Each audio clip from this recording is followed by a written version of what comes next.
Gator don't play no shit. You feel me?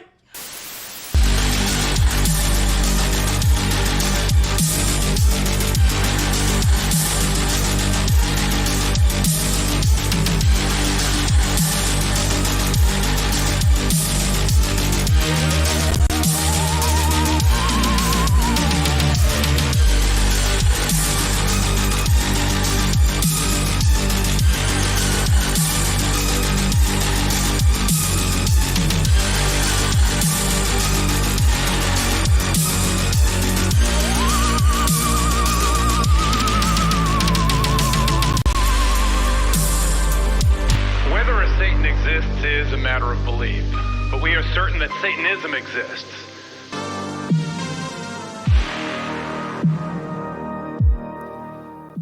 Welcome to That Other Horror Podcast. So many podcasts out there try to be the one and the only. We know we're not that good, so we just try to be that other one. I'm your host, Ryan, and joining me, as always, is your host, Nicole. Hi, Nicole. Hi, Ryan. How are you? Doing great. How are you doing? Good. Excellent. And I can't read it. Clint Dorsino, and I'm assuming that has something to do with the movie we are watching tonight. It does. Yeah. In hindsight, I should have made it Clintio Dorsino.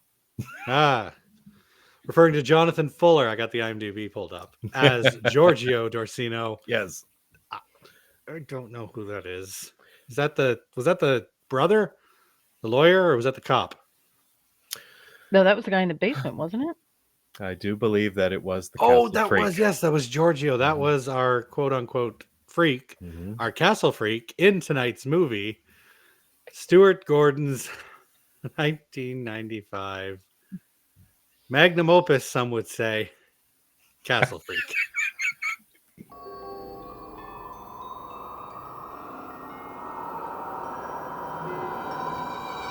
Stuart Gordon, the director of Fortress, The Pit and the Pendulum, and Reanimator, takes you into the dungeons of Castle Dorsino.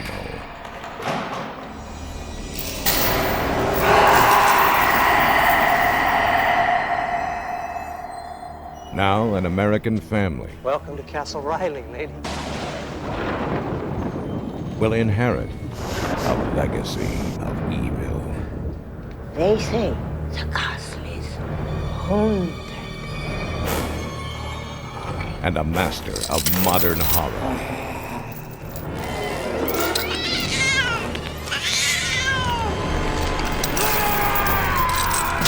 Will unleash his most terrifying creation. Stuart Gordon's Castle Freak. There's somebody else here! There's somebody in the castle!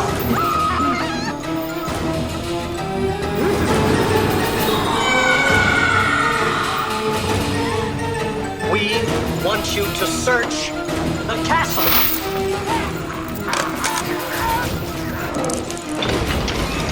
Giorgio Dorsino. He was never buried. She kept him alive. He's here somewhere in the castle.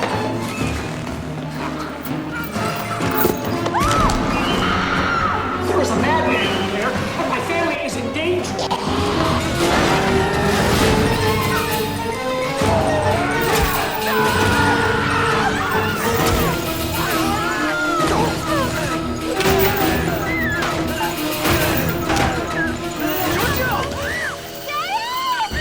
Reanimators Jeffrey Combs and Barbara Crampton. In Stuart Gordon's Castle Freak. Yes. Let me go on record. I know I'm getting ahead of myself, but I want to go on record that I've only seen this movie a couple of times, and that counts this last viewing of it. And my recollection of it was not the same going through it this past time. And I will say that it has lost something since my first viewing of it. And I'm having movie selection remorse to a degree, and not for myself, that I've subjected Nicole to this. So I do thank you very much for watching the movie, making it through it, and deciding to go through with the review. So back to you. Well said, Clint.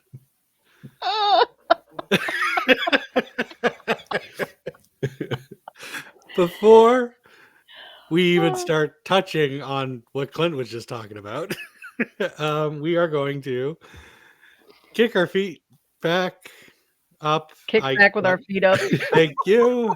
I'm gonna write it down and just stick it right in I'm front not of the gonna get it. camera. I'm gonna have to come up with something else. We're just gonna hang back, shoot the shit, and talk about what we've been doing, what we've been watching. Just kind of decompress before we get into the nitty gritty. Clint, this movie was your pick, so why don't you start us off with the what you've been doing? Okay. Mostly work stuff. I went through some frustrating crap where our internet went down, and we were down for 3 days, which really sucks because when you're in sales and everything, including your phones, is done over the internet, you are dead in the water without internet. Turns out that we had an upgrade done to our modem that I was unaware of, and the modem that was in my room was not the one that the provider had on file. So they're like, well, we sent somebody out to do the work, and they put it in somewhere. Turned out to be one of my neighbors. So when the power went out the other night, my modem went down, didn't come back up. So it took me 3 days to get this straightened out. So that was the worst part of the week. I did go do some work at my brother's house again. I talked about the painted washing machine or dishwasher that finally got changed out to something that looks a little bit more reasonable.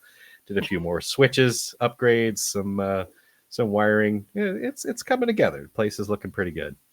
I did manage to watch some movies. I'll start with last night with the Scream and Chat movie group that we belong to. They watched Mazes and Monsters, which is probably Tom Hanks' worst film. If you are a Tom Hanks fan and you have not seen it, you owe it to yourself to watch this movie. And you also will be like, how did he get more roles after this? It was not his fault. It's the writing. And it was filmed very much like, I'll say like a college film project. Poor quality is the only thing I can really say about it. And I probably just offended somebody there. Somebody watching this is probably like, that movie's great. I love it. Well, I'm very sorry then. I hate Art it. and It's film horrible. are subjective. Yes. I did manage to catch a viewing of Terrifier 3. I'd been put that off a little bit. I wasn't sure I wanted to see it, but I had an opportunity and I was like, yeah, okay, I'll watch it. It's what you would expect if you've seen either of the other two. They tried to one-up themselves every time. They kind of did that again and really went over the top. And the only thing I could say about that is that doing that and how much of it there was in this movie, you kind of got desensitized to it. And you find yourself watching a scene, you're like, oh, that's really gross. And then you say, that's not the worst thing I've seen in this movie. And like, it's nonstop. It's like it is so effects rich. I mean, there are so many over the top, disgusting scenes that, and I won't describe any of it, but if you're interested in that sort of thing, go check it out for yourself. And I watched You're Next, which I had not seen before. And people have been talking about it for years to me. And I just had the thought, it's like, oh, well, there it is. I'm going to watch it. Was it on your list? Sorry to interrupt. I feel like it was. But I don't know that for a fact that because I don't have a copy of my list. we gotta start. It's the list that I away keep at saying that I'm going to update. But you know what? It was really worthwhile. I liked the way that it was done. I'd have to say that when they finally revealed what the storyline was, that I was kind of disappointed and at the same time not super surprised. But so the reason for why this murder spree was happening, to this family, this home invasion, the reason why it was happening. But despite that, I still liked it. And the movie, would not have been anywhere close to what it was without one character being the catalyst in the whole thing. So, yeah, that one I really liked. I'll leave it there. That's enough. Yeah, I want to talk to you about a bit more too, but I don't. Just for the few people that this is one of those movies that deserves not to be spoiled. Mhm. So I don't. That's frustrating. Because anyway, I'm glad you enjoyed it. I absolutely had a ball with it when I saw it like 5 years ago. But Right. Glad you finally got around to it. It's probably been on my list for 5 years. I don't know. Nicole, have you seen Your Next? Yes. Yeah. I enjoyed it. It was good. It was good. I feel like I Sounds should good. revisit it because it's been a while. Yeah, I don't even want to. I wanted to compare it to another movie, but I don't even feel I should do that. So I'm just going to keep my mouth shut. Yeah. In a very loose way, you could possibly compare it to The Strangers, but they're two very different storylines. In that it's home invasion, right? So, right. And you've got if some masked killers, but that's where the comparison stops. Yeah. I have this past Saturday had one of the best nights of my life. I'm going to nerd out here, so Yes. forgive me. No, I'm excited about this dish. About a month ago, a little more than a month ago, my sister came across someone who was selling their tickets front row center for the Pittman Theater in New Jersey for a tribute to Elvis and Kenny Rogers. The Elvis impersonator's name is Doug Church. I saw him last August. That was my birthday present here in Philly. And my sister happened to find the tickets, and she said, I'll pay for the tickets if you drive. Absolutely. And front row center at this concert was phenomenal. I mean, completely phenomenal. Justin Sullivan does Kenny Rogers. He was amazing. He was funny.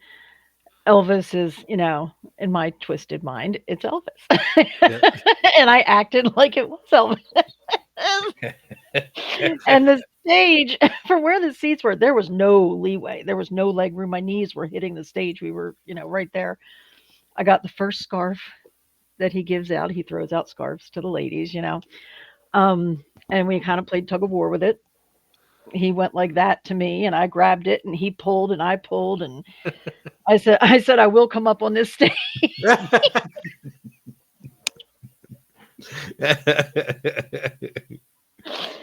He was so sweet. He was so nice. And I was weak in the knees, and he finally let go and bent over and put his hand on my face. And I said, thank you so much. And he goes, you're welcome, darling. And that was it. I'm like, I can die now. I'm so good. I'm ready. Take me, Lord. I have hit the pinnacle. And and he always does a meet and greet after the show. And I met both of them in the lobby later, and he signed the scarf. And yeah, that was just one of the best experiences I've ever had. It was incredible. Yeah. What else did I do? I'm still on a high. Actually, what I watched last night, and I can't believe I didn't watch this earlier. It was really, really good.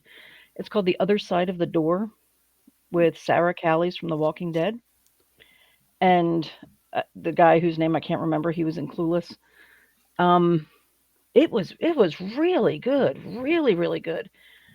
Family living in India, and their son dies, and she finds out that there's a way she can talk to him again. She goes to this temple in the wilderness and does this thing, and she has to stay there all night, and she hears him talking, and the housekeeper who told her about this place said, the only thing you cannot do is open the door. Do not open the door. You can talk to him through the door, but you can't open the door. Well, I've what does heard she of do? this. She opens the door. It was good. It was scary. It was a lot of jump scares. The makeup and effects were fantastic. It was a genuinely good, creepy movie. Great ending. Loved the ending. And I would highly recommend this to anybody. I watched it on Max. I don't know where else it's streaming, but it is on Max. So if you have that, definitely give this a watch. Well, Nicole, nothing I can say will top that. Um, Sorry. Oh. I mean, the only thing that, like, with what has happened to Nicole, if anybody that knows me, that would be like me. That'd be like if Freddie Mercury gave me like his like bicep like bedazzle jewelry thing. I would fight him for that. I I don't got think, sweated on by Elvis. I can. I'm so happy. Yeah. or maybe He if literally. if like I got into a fight with Sigourney Weaver over the underwear she wore in Alien. That would be. I was trying to use a musical reference, but I realized like I think there's a lot more going on with Nicole and the Elvis impersonator than there would be with me and Freddie Mercury. I mean, maybe he'd be into it, but unfortunately, it wouldn't be quite doing the same for me. Other than the fact that that dude is a musical genius. Yeah. Musical Yes. genius. RP. I really haven't been up to a lot myself. Working. I got some pasta shells because I delivered a dresser today. So that was exciting. Like literally, this is my week. Um, Pasta's but good. yeah, pasta shells are good. I'm excited. I'm gonna attack them after we're done recording tonight. Hmm. But I have watched a thing that I do want to discuss. Possibly, maybe you guys haven't seen it. Okay. Mhm. I finally saw Wicked, Hmm. and I had zero interest in this movie. And it was available on my Plex. I popped it on, gave it a watch. It's in my top 3 for 2024. I Wow. absolutely fell in love with it. The songs, and after seeing her in Saturday Night Live in this, I'm going to say it, Ariana Grande, she's funny as hell. She is hilarious. Her comedic timing is perfect. I've seen her do the impressions on like the late night shows, and she's fantastic. Yeah. No, and I couldn't tell you one song she sings as a musician, but I, just from seeing her in SNL and this, I'm like, she's fantastic. And I can't remember the name. I feel bad. I can't remember the name of the actress who plays the Wicked Witch. But I man, don't the know. pipes on that girl. Mm-hmm. Uh, there's a song near the end of the movie called Defying Gravity, I believe. I love that song. Yeah. I had a physical response to that song. Like, I actually started tearing up. Not because I Mhm. felt sad, just because the song hit me so fucking hard. Wow. And apparently it's this thing. Apparently there are some songs that can trigger an emotional, like a physical and emotional response in people, and that one did it for me. I was absolutely hooked the whole way through. This movie is 2 hours and 40 minutes. It does not feel like 2 hours and 40 minutes. The first time I even checked, I was almost 2 hours into the movie, and I didn't check because I was bored. I just wanted to see how much was left because I was enjoying it so much. Wow. It ends on a cliffhanger because this is only part 1 of 2. Right. And I normally hate that in movies too. I hate it when it ends on a cliffhanger, but the cliffhanger was so perfect because I was so like, oh my God, you're going to end it right here. And I know what happens. This is a prequel to The Wizard of Oz. Yeah. Like, I know where it's going, but I'm still like, nope, I got to know what happens to this witch. And I'm going to say it. This movie proves right from the get go, right? And this isn't a spoiler because in the first 5 minutes, it proves this. That house, Dorothy's house, landed on the wrong fucking witch. Because Glinda is a, I hate using this term. Glinda is a bitch. She is an asshole. Now I want to see it. The Wicked Witch just wants to live her life, do her thing, and Glinda is the OG Mean Girl. Like, you ever see that movie Mean Girls with Lindsay Lohan? Oh yeah. Glinda is all of them combined into one. Wow. Wow. But yeah, the songs are fantastic. The acting is fantastic. The only problem I have with it, they did use practical sets, which is nice. They touched them up with CGI. I mean, just like if the Lord of the Rings could do it 20 years ago, just believe in yourself and let your sets speak for themselves. Don't like there's a scene where she's running through a field and you can tell that the wheat the grass she's running through has been touched up. Like just find a field with some fucking grass. Mhm. But yeah, other than that though, it's absolutely fantastic. I'm kicking myself for not seeing it in theaters, and when part 2 comes out, I'm definitely gonna be in the theater to see that.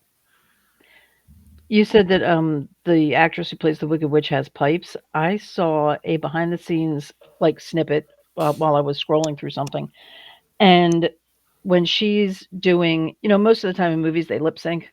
Mm-hmm. They just play the music in the background and they lip sync. Mhm. While they were doing the flying scenes, she was really singing during those Mm-hmm. scenes. So she's trying to balance. She's on wires and, they're moving her around, and she was actually really singing during that They time. And that's they what you get both in the were movie. actually sang throughout the whole movie. They did not use the pre-recordings to the point where the director was like worried that it was going to screw up their voices. Hmm. And they both said, "We sing, like this is what we do. So just let us Right. sing during the Right. movie." Cynthia Erivo, Okay. that's who plays Elphaba, the Wicked Witch of the West. Right. But yeah, absolutely fantastic. If you remotely enjoy a musical, you need to watch Wicked. Oh, I'm definitely watching it because I love The Wizard of Oz. I love it. It's one of my all-time Oh, favorites. and do you know So, who plays the Wizard of Oz in this? yes, It's Jeff Goldblum. I know. He's so good. He's good no matter what. He's one of those. He's like Nicolas Cage. He can do anything. And Michelle Yeoh's in it too, and she's so good. I loved her in Everything Everywhere All at Once. Like, yeah, this movie is just. I don't know why I didn't go see it in theaters. Like we all like. I, Anybody who knows me knows I love a musical, and the fact that I just sat on this one, just I don't know. Clint, this was your pick. First impressions. Start us off, buddy. I will say that I saw this movie for the first time a few years ago, and it struck me. And honestly, I think what struck me about it, one was the simplicity of the story. The other was what I thought were incredible performances from Barbara Crampton and Jeffrey Combs. This movie would not have been anything, in my opinion, without their performances. If you put some half-ass, actors in there who have difficulty delivering a line, convincingly, this would have been dog shit in 10 minutes, and you'd want to shut it off. They kept my attention through this, and one of the things that struck me about it this time is actually how much I hated them. You know what I mean? It's like their performance was good enough for me to hate them. You know what I mean? Like their characters were just absolutely awful. Like they both had problems. You know what I mean? And the moment that you have sympathy for one of them, then you just think about just anything else they've done. And I'm like, okay, well, yeah, I feel bad about them for this, but then they're this. So it's like, I did not have a balance with either one of them. I just flat out hated both of them throughout the entire thing. The only character that I liked at all, that I could feel any sympathy for whatsoever, was the daughter. And I'm going to give you a talking point right out of the gate. I have an issue with the beginning of this movie. And it's not the beating with the cat of nine tails and all that. That's perfectly fine for setup. It's the death and the fact that he was unable to escape that dungeon, and the amount of time that he must have been down there, in my opinion, makes it impossible for a human to survive. So, like, but he ain't a human. He's a castle for I get it. I get it, but he was a human once. So, and I get no real explanation for that. So, like, and they give you no time frame either. They don't tell you this much time has passed, right? Like you get in so many movies, like go, oh, a year later or a week later or whatever. In my mind, with the way they describe this, she dies by the time that the body is discovered, by the time they locate next of kin, by the time they mail a letter, by the time he responds to it, you know what I mean, and flies to Italy to claim his house. I can't see like conceivably any less time than like 3 weeks. How does somebody survive in a dungeon in 3 weeks? So, I mean, tell me I'm wrong, but They did show he had access to a fresh water supply. okay. And maybe he ate some of his own body parts. Could have eaten some little rodents and stuff that snuck their way in. Like, because he was kind of messed up, and I feel like, well, there could have been some self-cannibalism. Kinda, Clint. here. He was kinda messed up. And we did witness at one point that he didn't have much of an issue like biting things off of himself, which is essentially how he escaped the dungeon. But that's where I'm at. So I didn't know what your thoughts were on that, about the time frame and how this works, because almost immediately the believability of this movie, like the brakes are put on it for me.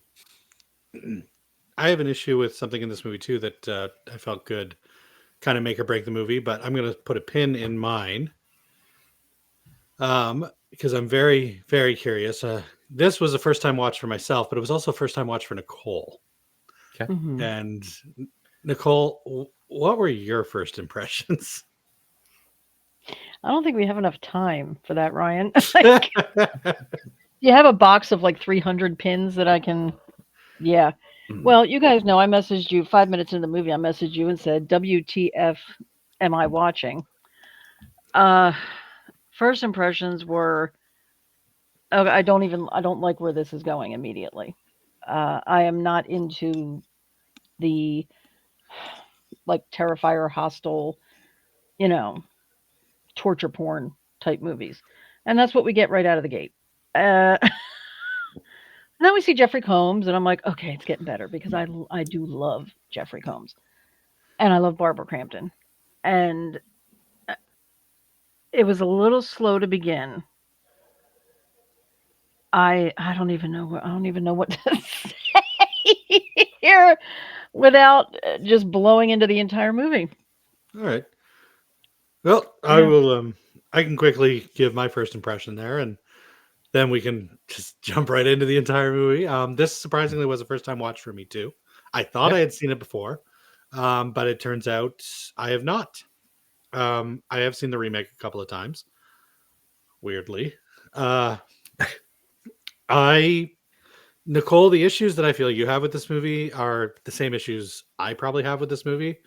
I don't like a horror movie that makes me feel icky, makes me bummed out, makes me sad. This movie manages to do all that, which is really surprising. And I feel we can jump right into the talking points here, which is really surprising because this is a Stuart Gordon Chucky Band production. Like Stuart Gordon directed this, Chucky Band produced. These are the same people that gave us Reanimator and From Beyond, both of which again had Jeffrey Combs and Barbara Crampton. But this movie somehow sucks all the fun.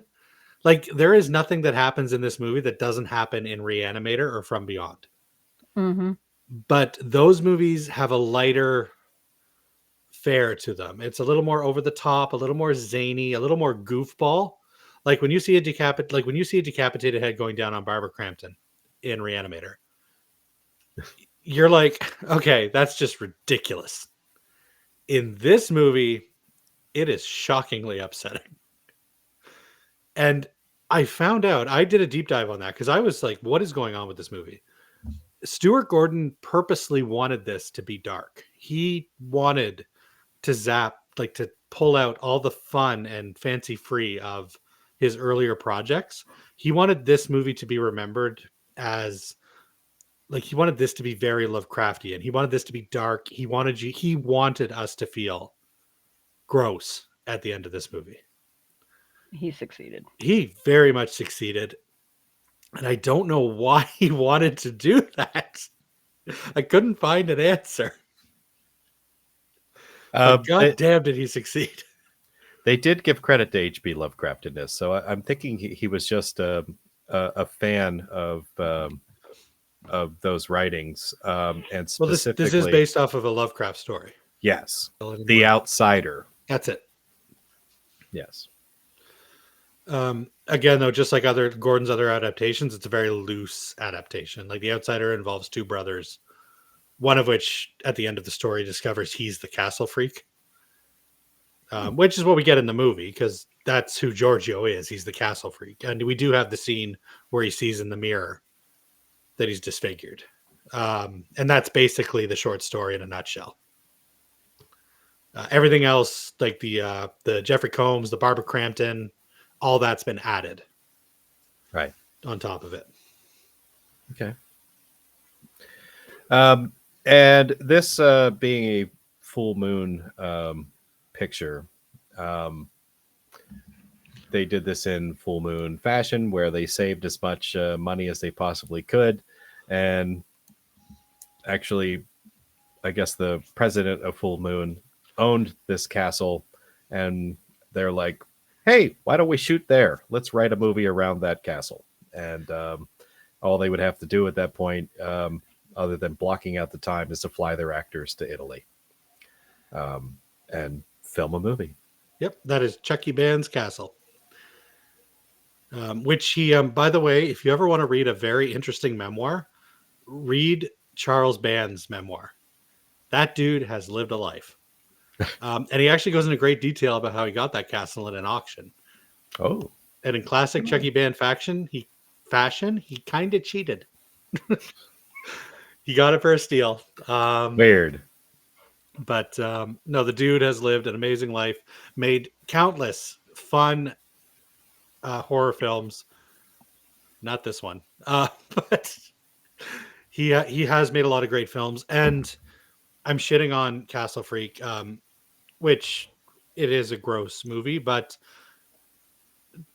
there are some good aspects to this film as well that I do want to discuss.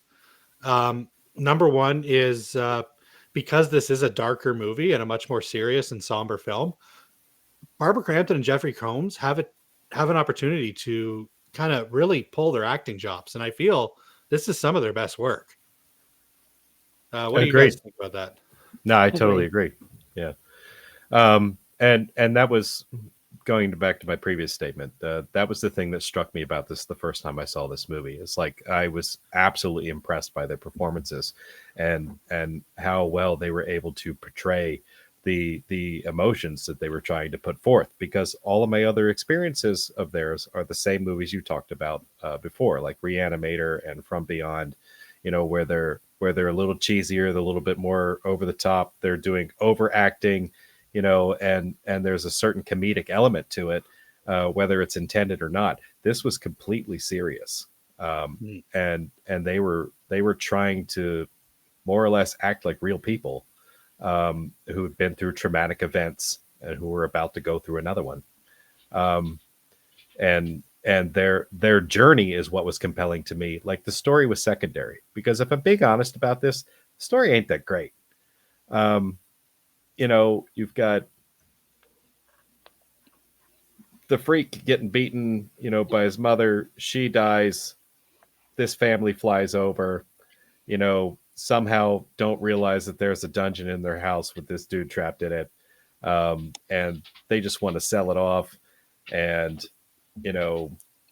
he's an alcoholic who's responsible for the death of his son, and also for the fact that his daughter is blind based on a car accident that was completely his fault, as a negligent parent.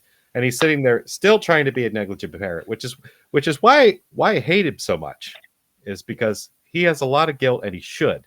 And then, but I also hate Barbara's character because she stayed with him. It's like she didn't have to, but it's almost like she stayed to make his life hell.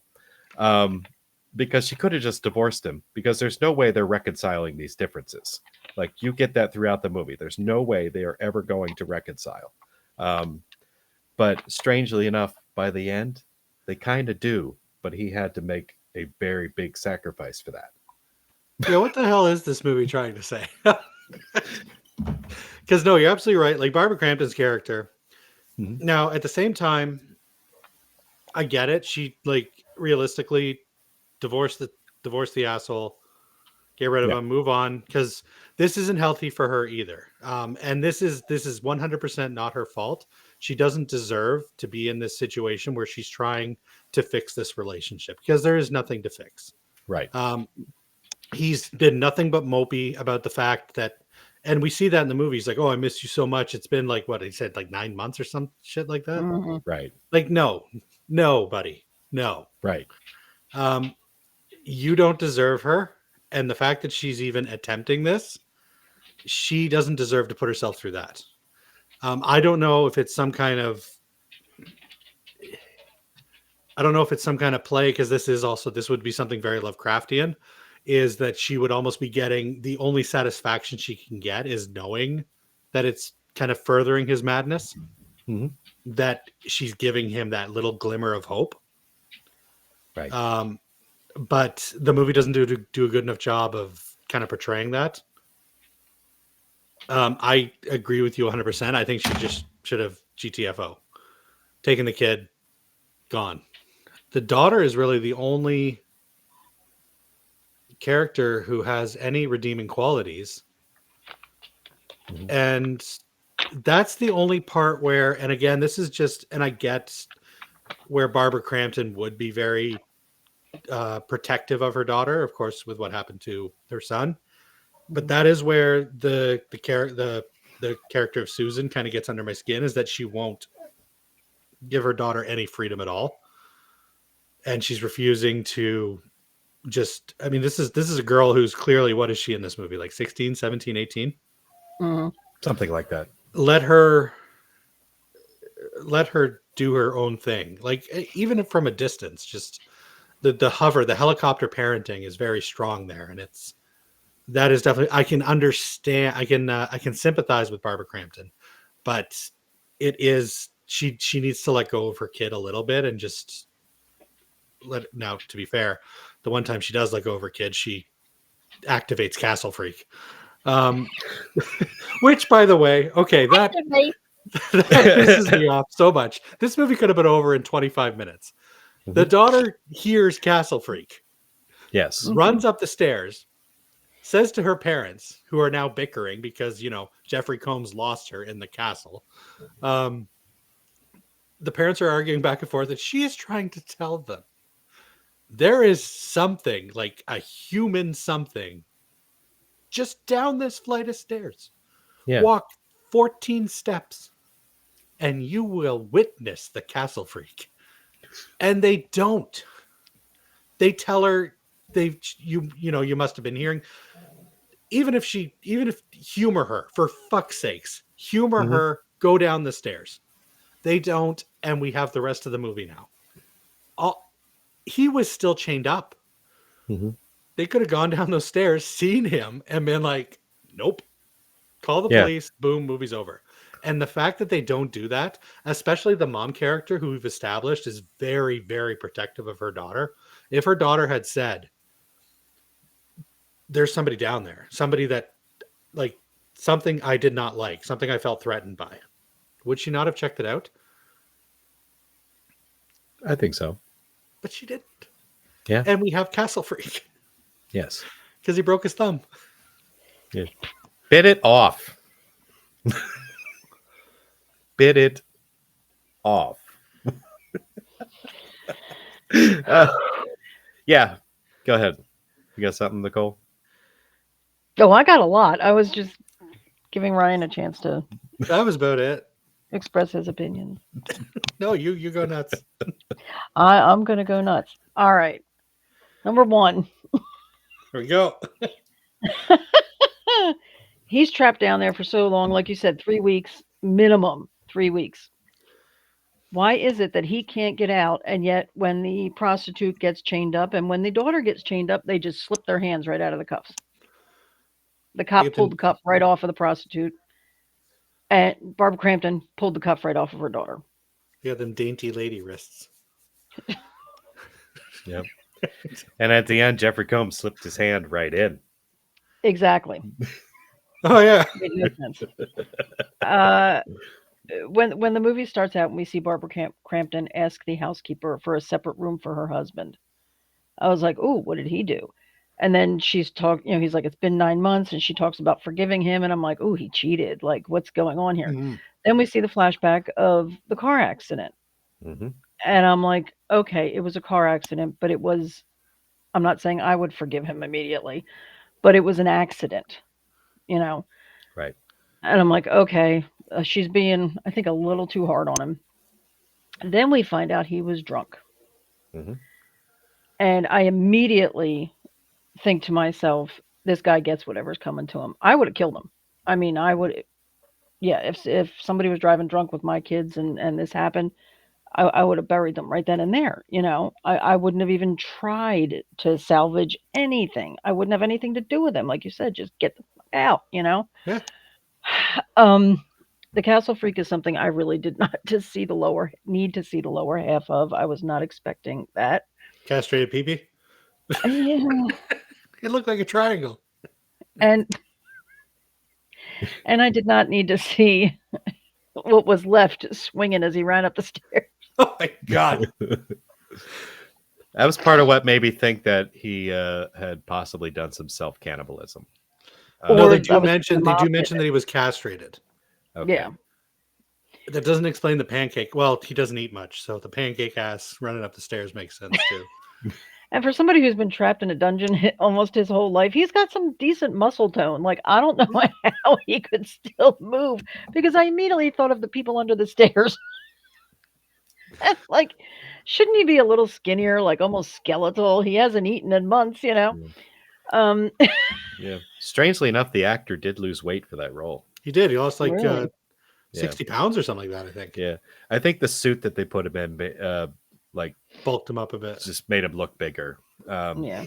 And that was one of my issues with the effects on this. There was a couple of times full body on screen that you could tell he was wearing a suit. Yeah. I could see it like bending almost like fabric. Anyhow, Overall, for Full going. Moon, though, like for a Full Moon production, this looking good. Like, I'm a huge fan of Full Moon. Let me tell you, they don't put a lot of money into their movies. No. This guy looked solid. Yeah, I did take note in the opening credits that Optic Nerve Studios did the effects for this.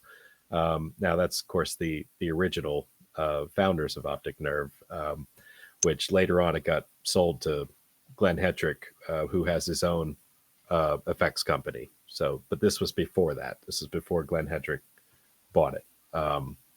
So it, I think they were English. I'd have to look that up again, but yeah. So they were well known. I think they did a pretty good job overall. I do like that the Castle Freak is kind of kept up in that makeshift cowl for the most part. Yeah. It's a betterment to the character. But I apologize, Nicole. We started talking about the what we liked about the Castle Freak. Yes. Continue. Back to your rant, please. Add it to my rant. This could, if they had have gone more along the lines of a Phantom of the Opera type story, it would have been better. I think there were You a wanted lot of him to- scenes. Just be a hider in the house. Well, not be a murdering rapist. Yeah. I mean, there were creepy ways they could have gone about this without the prostitute scene. You know, I'm not a fan of Full Moon to begin with. Ugh. So I'm sorry, Ryan. I'm not. I've seen multiple full moon movies. I'm not going just by one, and That I'm not a fan. that I sends am a a fan of tear. Jeffrey Combs. That sends a tear that comes from the corner of my eye, goes down my cheek, drips off my chin, and that tear lands on my chest, which breaks my heart. The drama. Does it affect you physically? Should I start singing Defying Gravity? Yeah, it does. Okay. You should not be surprised by that statement. No, I know. I'm I not. There were so many things that they didn't need in this movie that they did. I'm sure just for shock value, and like you said, like he wanted this to be remembered. I'm gonna try very hard to forget it after this. Jeffrey Combs and Barbara Crampton were great. They're always great. But when I found out that when they revealed that he was drunk when he was driving his kids, I couldn't care less what happened to him. I don't care if he came back in the end and saved them. He should have been murdered long ago. Like I had no feeling for this character at all. I did feel bad for the housekeeper. She did not deserve that. Yeah, housekeeper didn't do anything wrong. Yeah. She just wanted to keep it clean. But I will say, in the end, if you think about it, it was still a happy ending because Well, he was Castle dead. Freak's So, dead. Jeffrey Combs' character is dead. Therefore, by default, the castle becomes theirs. They can sell it off and just live a nice, happily ever after with the money that they make off the castle. yeah. And the prostitute's kid is living with its daddy. They show that at the end of the movie. The cop that gives Jeffrey Combs a hard time, and gives him an especially hard time once the prostitute becomes involved. And we don't know Right. what's this. This cop's always had it out for Jeffrey Combs, not had it out, but been a bit of an asshole towards him. And once they're looking for this, I hate to call her a prostitute, but I mean that's what she is, and she seemed to be She happy was. with what she was. She fucked this So, guy yeah. in a dungeon and then held out her hand. Yeah, Yeah. she's a hooker. And then he Go gave ahead. her money, and she's like, "Oh, that's too much." So no, you know what? Yeah, no, she was happy with who she Yeah, was. So, just yeah, take she's it a and get out. prostitute. Yeah. So after the prostitute dies, like the cop keeps showing, like she had a kid, da da da da, and at the end of the movie, when everybody's paying their respects to Barbara Crampton for Right. losing her husband, we see the cop at the end of the alley, tipping his hat as well, and he's with the prostitute's kid. Right. That's his kid. See, I did not catch that. I mean, I knew he was with her kid, Yeah. but I didn't know that he was the father. I took it that way because he became very emotional when, especially the scene where Jeffrey Combs said, "I didn't kill her, I just fucked her." Oh And yeah, he and he got beats knocked the down. shit out of Jeffrey Combs. So that coupled with the cop being with the kid at the end, I assumed him and the prostitute had some kind of romantic fling. I thought at some point that I got the impression that it was his sister. And he didn't agree with her lifestyle and was worried That could be about, too. Yeah. Yeah. But I don't remember what made me think that. I thought at some point that came out in dialogue, and now I'm not remembering it clearly enough to tell you for a fact. Maybe it did. I not that I really want to go back and watch it again in order to confirm, but I really feel like that it was like a sibling rivalry where like he's a cop, she's a prostitute, he disagrees with her life, and that's why he gets in the middle of everything he sees as a transaction and gave Jeffrey Combs a very hard time. That's actually even better than what I was considering. Mhm. And at the end of the day, you still get the same satisfaction of knowing that kid is going to be okay. Yes. Yeah. I would have liked to have seen Barbara Crampton leave with the kid, like adopt him. He doesn't have a mother. She lost her son. But that I guess that would make it too like Disney. I don't know. Yeah, it's too Disney. You're right. Yeah. This movie ain't Disney. Yeah, and No. she can't adapt the Castle Freak because he's dead.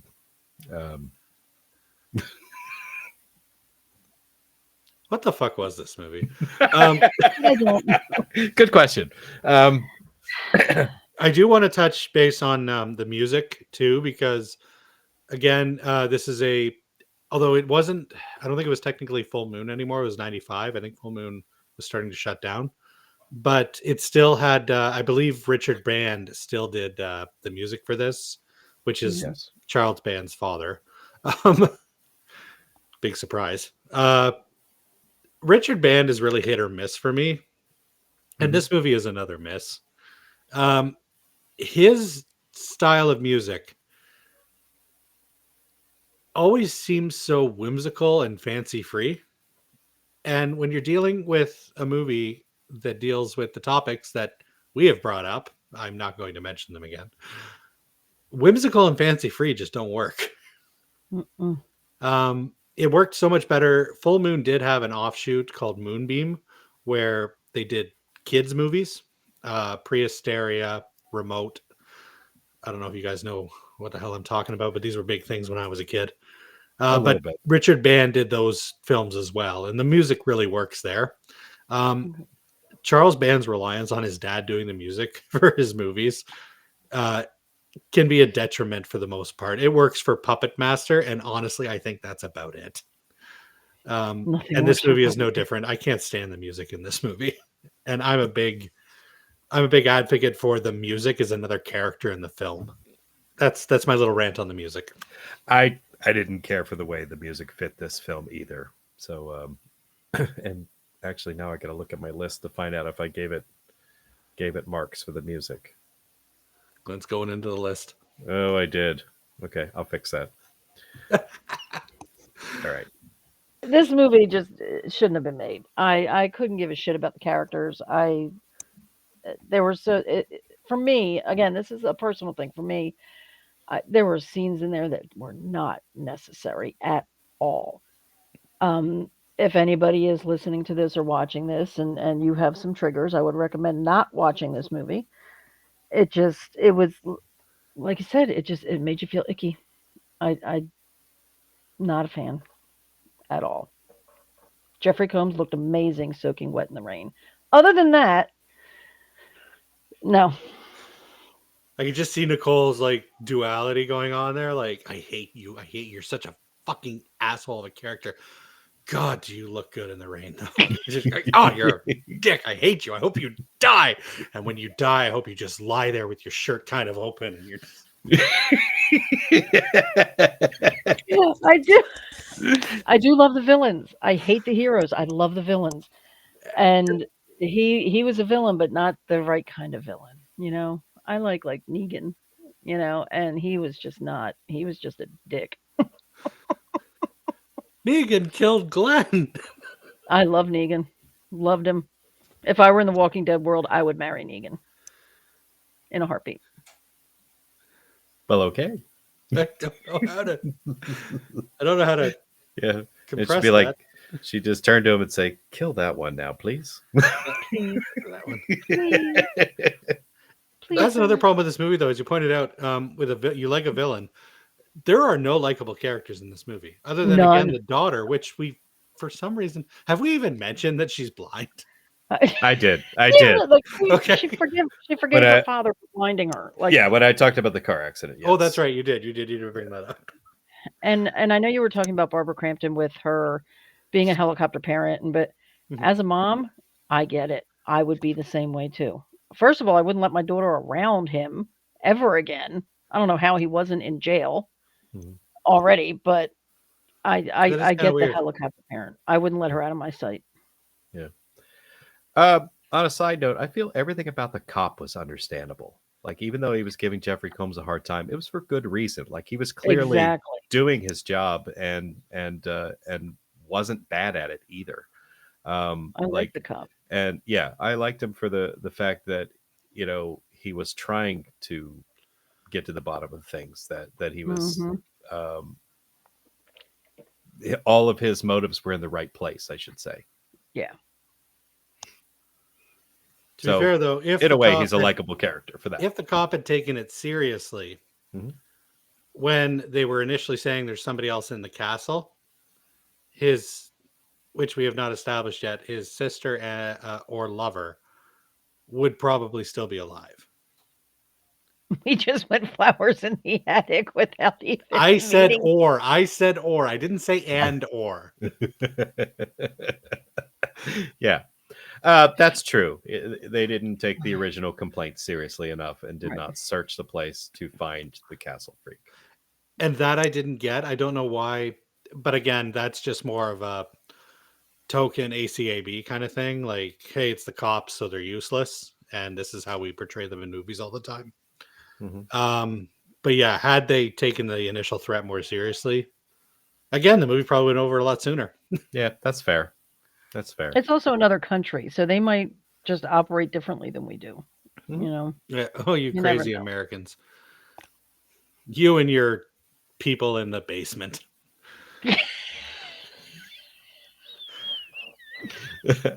I got nothing. I don't know why they wouldn't look. I don't know. At the very I don't least, know just either. do an initial They should sweep. have. You know, even a Yeah. half-assed like sweep would have. Yeah.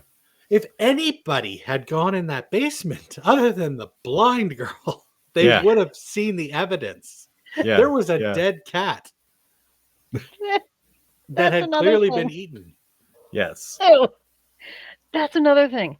How does no one in this movie have a sense of smell? He Oh, it was can't be smelling good. He's not No. smelling like fresh flowers or Irish Spring. Right. He's rank.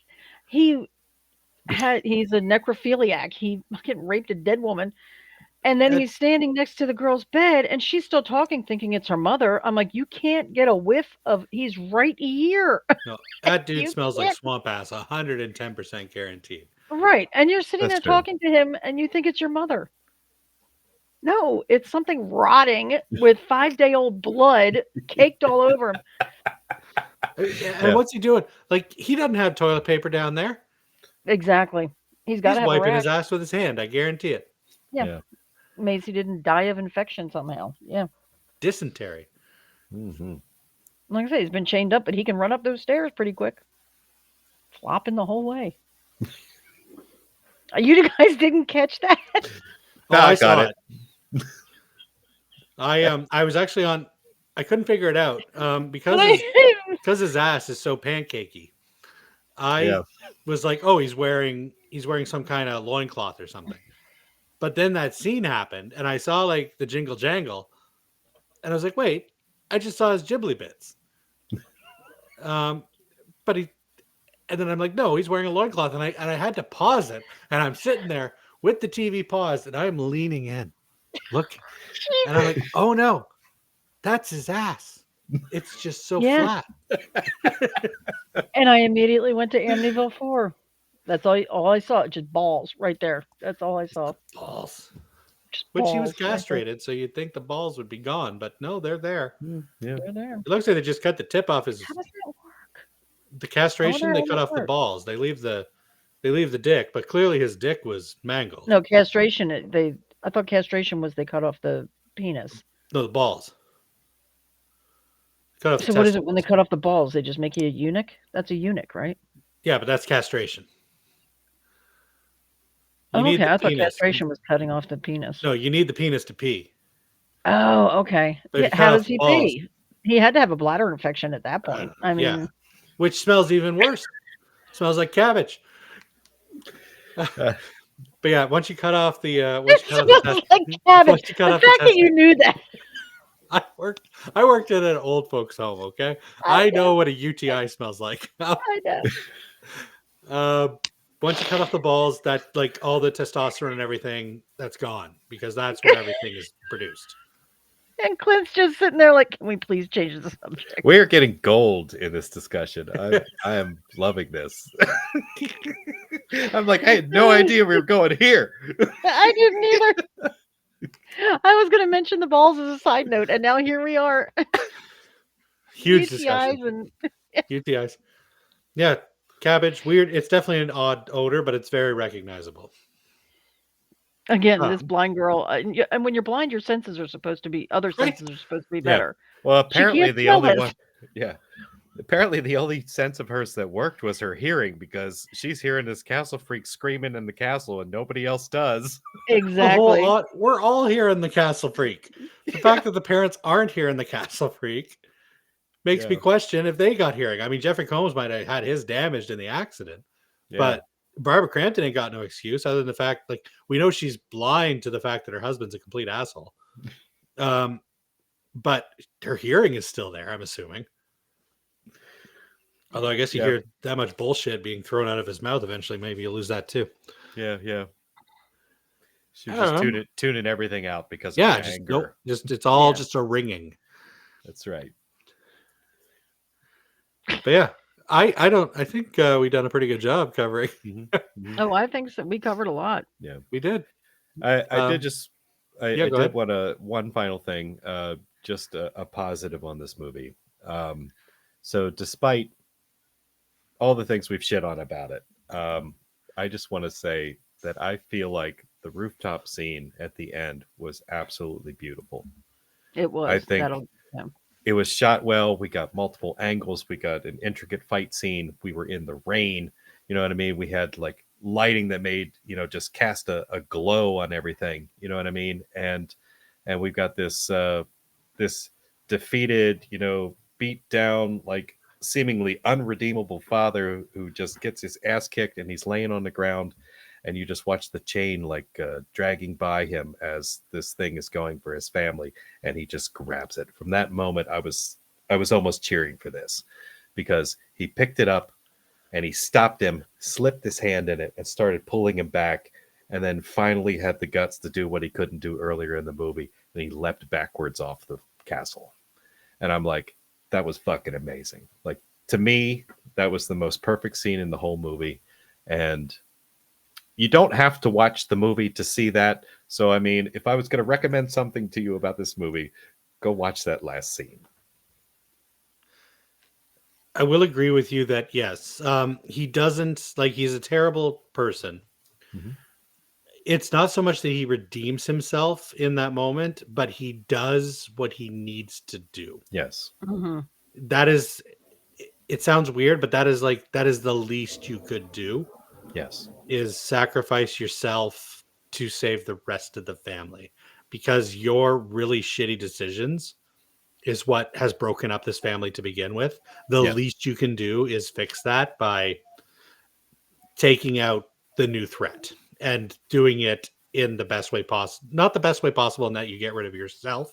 Excuse me. That you get rid of yourself as well. Mm-hmm. But there was really no there was no alternative. The only way that you were going to get the castle freak out of the picture was to do exactly what Jeffrey Combs did. Right. And in my opinion, it's the least he could have done. Yeah. If that makes sense. It does. It does. Well, that seems like a good enough time to jump into the rating space. We're going to throw some numbers onto this movie. Mm-hmm. Clint, this was your pick. Mm-hmm. Out of 10. Mm-hmm. What do you give Castle Freak? I mean, I did give it some good marks just for, basic things. You know what I mean? There were some good scene choices. It looked like they effectively used their budget, but then it's full moon. They always cheap out on stuff, but they use what little they have very well. So it had good visuals, good lighting, good camera work. It was edited pretty well. I mean, good sets, props. I mean, there are some good things to this, as far as the way it looked, the way it sounded. It does have some bad things. And in the end, that earned this thing a 17 out of 30, which basically gives it a 5.6 out of 10. 5.6 out of 10. Nicole, you want to go next? Or you want me to go? Oh, I'll go next because it's not as good as Clint. All right. The end scene on the rooftop was good. Mm-hmm. Jeffrey Combs was phenomenal. I love him to death. The fact that we got a lot of screen time with him in a soaking wet shirt helped a lot. Other than that, no. I can't. It's awful. It's awful. I'll give it a 2.0 just for the fact that Jeffrey Combs is in it. All right, I was expecting you to say a 1, so that's actually better than I thought you were going to say. If we didn't have the wet scene, I would have given it a 1. Okay. That's fair. Again, thank you for watching it. Oh, you're quite welcome. I'll get back at you with my next pick. I can't wait. Me neither. All right. I don't hate this quite as much as Nicole, but I don't like it as much as Clint. I mentioned in our Candyman episode that the biggest offense a movie can be is that it's boring. I don't know if I want to completely retract that statement, but I do want to add an addendum to it. A movie needs to be entertaining. And even though I wasn't bored once watching Castle Freak, I was not entertained. I felt gross. I felt almost in a weird way betrayed because I love Reanimator. I love From Beyond. Those movies deal with very taboo subjects as well. But they managed to somehow not make it as blatantly offensive. And I know Stuart Gordon was going for dark with this, but I think he went way too far. And it left me feeling very uncomfortable during several scenes. And when I was done watching the movie, I felt like a bag of dicks. So for the fact that I was not entertained in the slightest, but I will admit whatever the fuck Stuart Gordon was trying to do, he, I guess, nailed it. So I will give him kudos for that. But yeah, I did not have fun watching this. I'm going with a 3.5 out of 10. And I am basing those points solely on, again, I loved the setting. I loved the castle. I loved the finale and the rain. I wish there was more stuff like that. I do, despite the fact that I hate their characters, I do love Jeffrey Combs and Barbara Crampton's performance. So I got to give points for that. So that's where the 3.5 comes from. But the movie as a whole, yuck. I won't watch it again. Hot garbage. Yeah, 3.5. Hot. No. Hot garbage is fun. You're thinking of a dumpster fire. Dumpster fire bad. Hot garbage is hot, but garbage. Dumpster fire is just like what do you guys have? You don't have OHSA. You have OSHA or something? OSHA? Yeah. OSHA, yeah.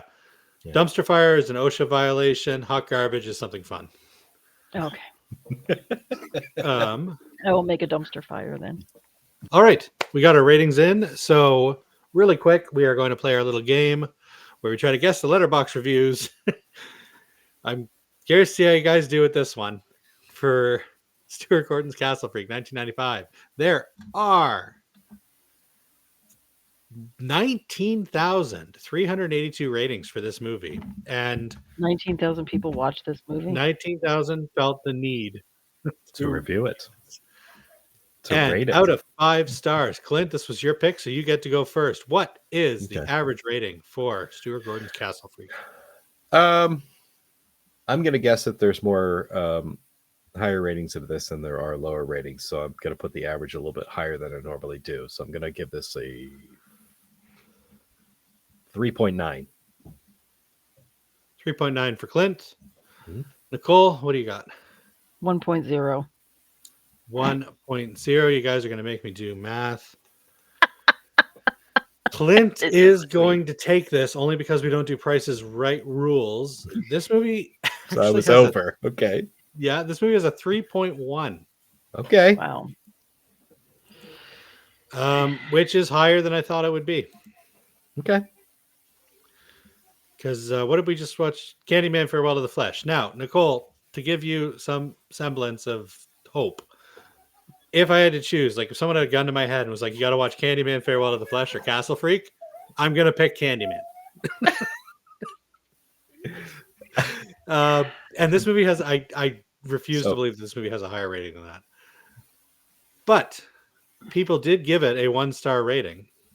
And out of the 19,000 plus, what percentage gave it 1 star? Nicole? 90. 90% gave it 1 star. Is that your real answer? It's got a 3.1, Nicole.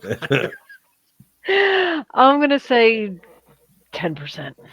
10% for Nicole. Clint? I'm going to go 8%. Clint went in the right direction. It's actually only 2. Really? Wow. 2%. The average rating for this movie by a long shot, 31% of people gave this a 3-star rating. Wow. And I guarantee you it's all, like I said, I've mentioned it before when I was in like my late teens, early 20s, I was like a horror snob. This absolutely is a horror snob movie.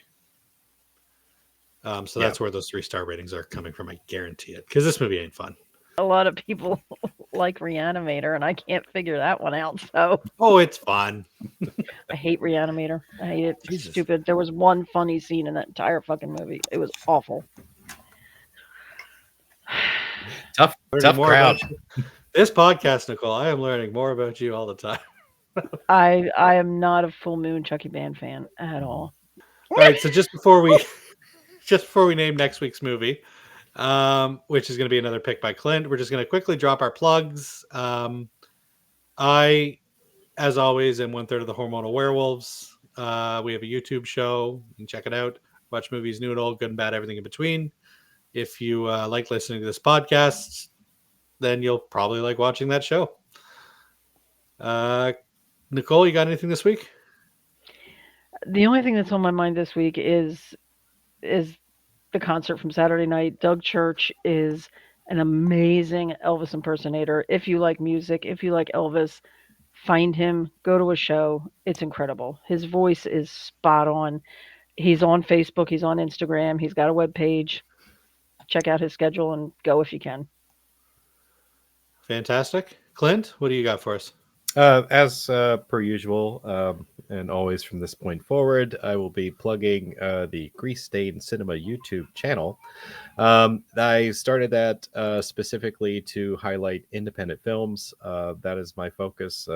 That's what I talk about on my personal show, even though I'm only 2 episodes in so far. But I have asked you guys to be a part of the network as well, so we are going to have this show on there.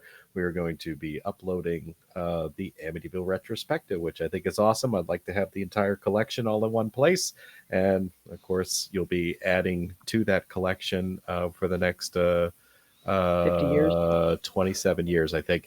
Yeah, and because they keep making new movies all the time, so you will never be done with that show. Nicole and Ryan going to be in the old folks' home, still just recording away. Yep.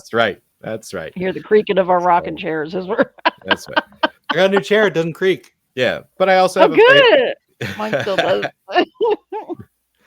But I also have a Facebook page, so I encourage people to come join that group. And if you like independent movies, and come, or if you make independent movies, come there, share what you're doing. That's what I'm looking to do, is make that community a little bit bigger, show it a little bit more love. Fantastic. Because yes, the independent, those independent movies, they're a lot of fun. And we talked a lot about Full Moon tonight, and the new generation of Full Moon is in these independent films. So people need to start supporting those, because the next Puppet Master or the next freaking Trancers, it's not showing up from your Warner Brothers or your 20th Century, whatever it's called now, because it was bought by Disney. It's going to show up because one of these independent directors gets an idea and just fucking runs with it. There is a lot of talent out there in the independent industry. All right. So just before we head out, Clint, why don't you announce? And again, I apologize. I don't know what the hell happened to that last recording, but what's our movie for next week? Oh, Deja Vu. We're going to talk about The Mutilator. Finally getting to it. Finally getting there. We mentioned it way back in our Killer Party episode. but we're finally getting to it now. And I cannot wait after these last couple of picks. Not going to lie, I'm excited for some Mutilator. All right. That wraps up another episode of That Other Horror Podcast. And we are named that because we don't try to be the one and the only. We just try to be that other one. Have a good night, everybody. Good night. Bye. Good night.